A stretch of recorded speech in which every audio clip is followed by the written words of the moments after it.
Imagina el horizonte del norte a comienzos de la primavera. La noche todavía se aferra a la tierra, la nieve rechina bajo los esquís y en la boca queda el sabor metálico de la helada. A tu espalda suenan ráfagas apagadas de fusiles. Delante, solo la estrella polar y la línea de árboles. En esas circunstancias, entre la vida y la muerte, entre la razón y la fiebre, un finlandés dejó su huella en la historia, Aimo Alan Koivunen. Y aunque su nombre no entró en el panteón de los grandes comandantes, pocas historias de la Segunda Guerra Mundial han dado tantas vueltas por el mundo como la suya. ¿Por qué? Porque es un relato de sisu, esa tozudez fría y obstinada, tan finlandesa, pero también de química, azar y un cuerpo humano empujado al borde de todo. Koivunen nació en 1917, en Alastaro, y llegó al ejército en tiempos de turbulencia invernal. El destino lo echó a las tropas de esquí, esos lobos silenciosos del norte que se movían rápido y ligeros, casi sin dejar huella. En marzo de 1944, durante la llamada Guerra de Continuación, así llaman los finlandeses al conflicto con la URSS entre 1941 y 1944, Aimo integraba una patrulla que operaba tras las líneas enemigas. Aquel día llegó la emboscada, la huida en pánico y la desesperación. Los esquiadores corrían a tope y la persecución no aflojaba. Para colmo, Koivunen llevaba algo que no era raro en los ejércitos de la época, Pervitin, un estimulante militar a base de metanfetamina. En teoría, remedio contra el sueño y el cansancio. En la práctica, un cóctel peligroso de adrenalina, mala suerte y hielo. Y ahí empieza la parte enloquecida de esta historia. Antes de seguir la huella de sus esquís, 2 palabras de contexto. ¿Recuerdas aquellas historias de píldoras del valor en los ejércitos de la Segunda Guerra Mundial? El Pervitin alemán se repartía a gran escala entre los soldados y a través de paquetes de ayuda y contactos aliados, también llegó a Finlandia. En la memoria y la prensa finlandesas quedó como una parte triste pero real del botiquín de guerra. Una tableta que pretendía dar fuerzas, robar el miedo y callar el hambre, un regalo de los aliados. Decían algunos, con sarcasmo, 30 pastillas. Y todo lo que vino después. Regresemos a la nieve, la sangre y la prisa. Koivunen abría huella al frente, el resto deslizaba detrás. El cansancio ya le enredaba los movimientos y en su cabeza martillaba. Un poco más, un poco más. En un momento dado, para no perder el ritmo, sacó las pastillas en plena marcha. El problema, dedos congelados dentro de guantes gruesos, 0 tiempo, el enemigo pegado. Según su propio relato, y luego los recuerdos de su familia y la prensa, en vez de una, se tragó toda la reserva de la patrulla, 30. No era el plan. Fue una pesadilla logística y la introducción a la carrera en solitario más extraña de la guerra. Primero, llegó la ola de energía. Después, el desvarío. Niebla, delirio, lagunas negras en la memoria. Cuando volvió en sí, estaba solo. ¿Y los demás? Nadie lo sabía, solo él y el bosque. Esa escena, un finlandés dibujando en la nieve el zigzag de su supervivencia, se fue cubriendo de anécdotas con los años, pero incluso filtrando el adorno y quedándote con los hechos. Lo que queda hace arquear la ceja. Durante los días siguientes, Koivunen atravesó bosques y campos de nieve suelta, arrancó brotes de pino para rascar calorías y vitaminas e incluso, según un testimonio posterior, cazó y se comió crudo a un arrendajo siberiano, porque simplemente no había otra proteína. De paso pisó una mina. La explosión lo hirió gravemente y pasó largas horas en una zanja, escondiéndose de las patrullas y del frío. ¿Suena a pesadilla alucinatoria? Sí. Y aún así sobrevivió. Las estimaciones dicen que en aquella odisea recorrió en esquís más de 400 kilómetros y que, cuando por fin llegó a un hospital, su pulso rozaba los 200 latidos por minuto y su peso había caído a 43 kilos. Los médicos solo podían llevarse las manos a la cabeza. ¿Cómo podía ese cuerpo seguir peleando?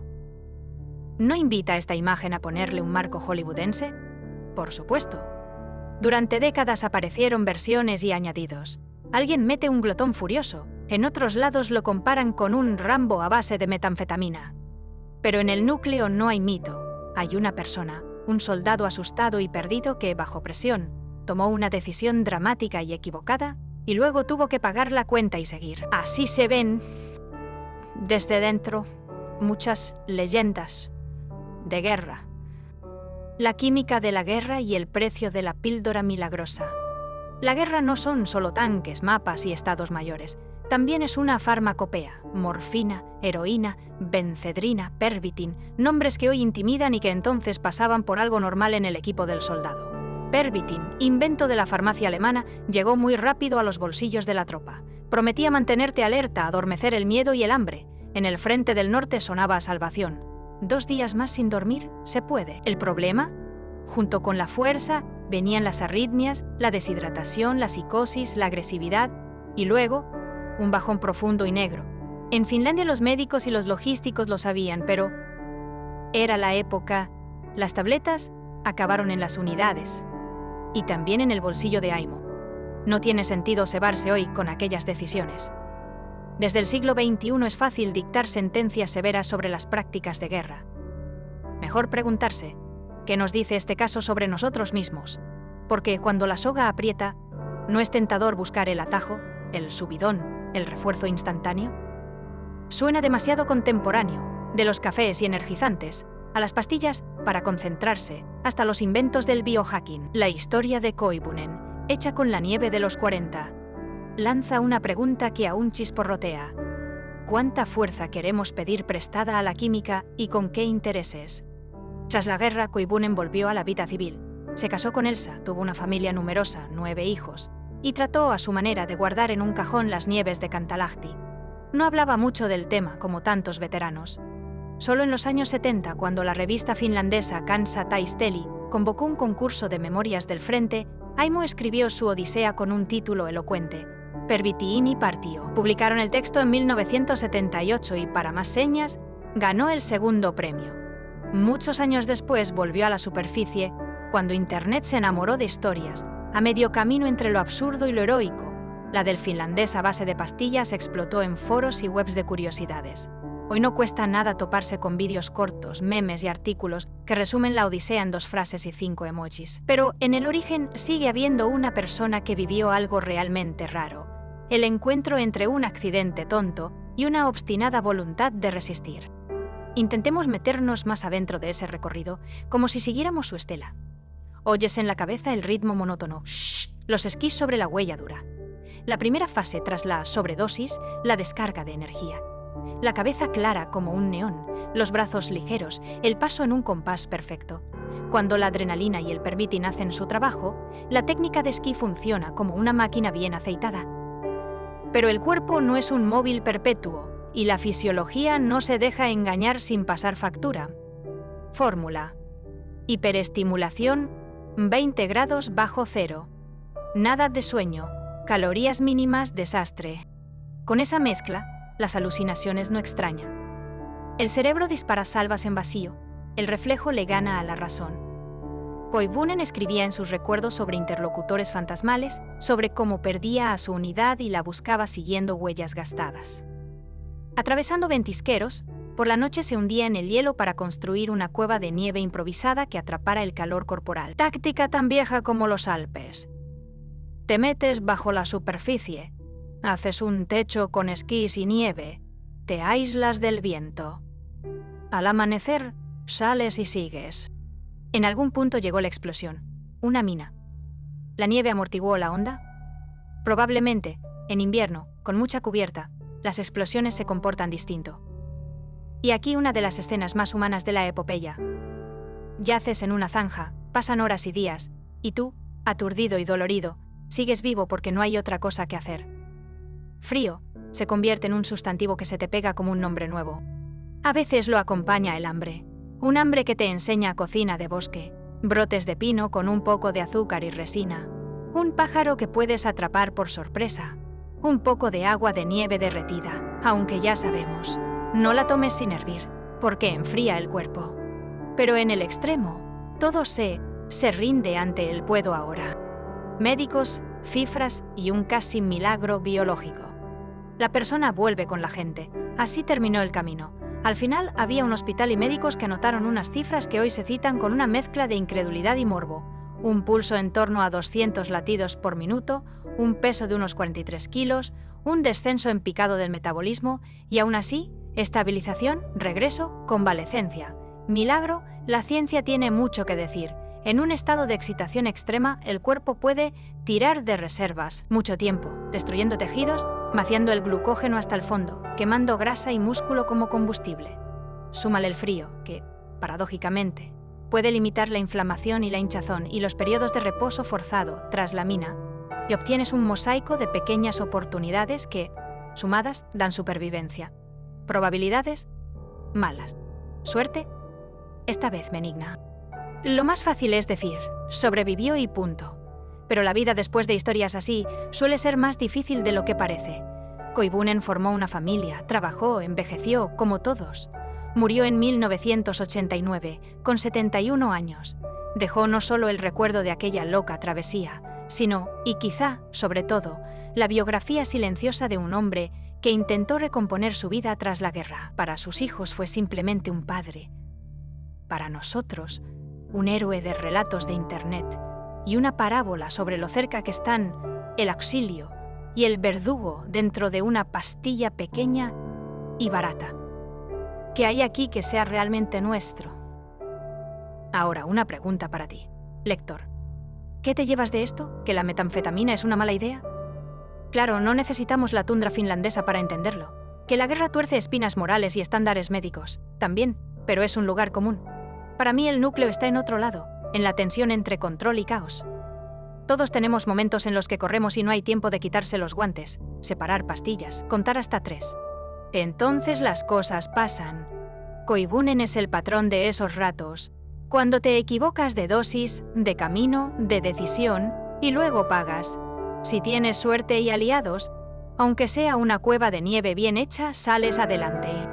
Este relato también recuerda que el heroísmo puede ser un subproducto de la estadística. En otra versión del mundo, su corazón pudo pararse a mitad de camino. Si hubiera sido así, en los manuales no habría ni una línea sobre Aimo. Pero el mundo es un tejido de casualidades, así que la hay. Y por eso vale la pena pensar qué hacer para no tener que salvarnos heroicamente de trampas en las que nos metimos solos. No convirtamos su historia en una invitación a doparse en nombre del rendimiento. Esto no es una balada de cómo la metanfetamina salvó una vida. Es más bien un recordatorio de que, primero, la química puede ser implacable. Segundo, el cuerpo aguanta más de lo que creemos. Y tercero, la factura llega tarde o temprano. En los años 40 los ejércitos experimentaron con estimulantes a una escala que hoy da escalofríos. Hoy, esperemos, sabemos más. Quien trabaja al límite, emergencistas, soldados, conductores, operadores, sabe que el dopaje más seguro es dormir, beber agua y comer.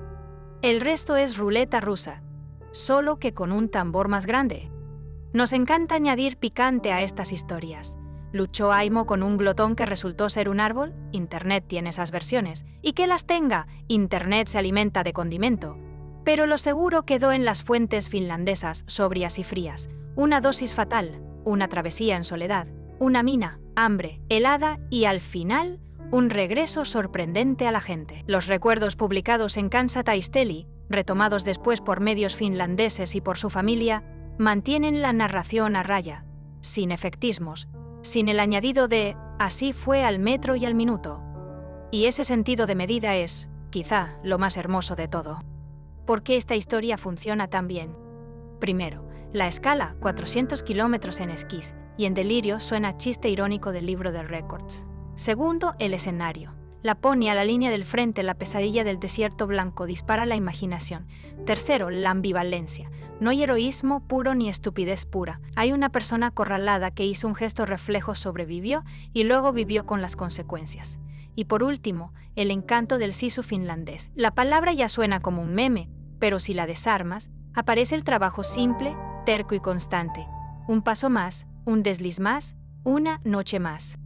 Cuando pienses en Koivunen, recuerda cuántas veces tuviste que atravesar tu propio hielo. Una época de exámenes, un turno de noche, cuidar de alguien, una crisis en el trabajo. No se trata de equiparar tu vida con la guerra.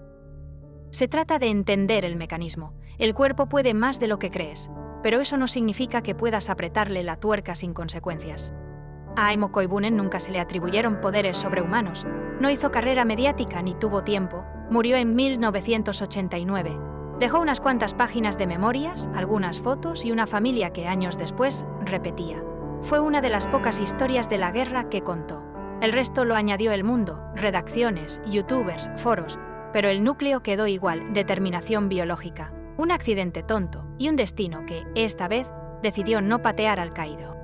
Una persona en una situación límite es como un árbol en el vendaval. Se dobla, cruje, a veces pierde ramas, pero si la raíz aguanta, permanece. Esa frase no es de Koivunen, pero podría serlo. Y quizá ahí resida la fuerza de este relato, en su sencillez, sin fuegos artificiales ni fanfarrias triunfales. Un esquiador, la nieve, la estrella polar, 30 pastillas y un largo camino de vuelta a casa. Para terminar, una moraleja que se podría imprimir en la primera página de cualquier manual de supervivencia: no todo atajo es más inteligente. Y no toda fuerza tomada a crédito será perdonada. Si quieres decirlo a la finlandesa, basta una palabra: sisu. Pero, lo digo con una sonrisa, mejor sin píldoras milagrosas,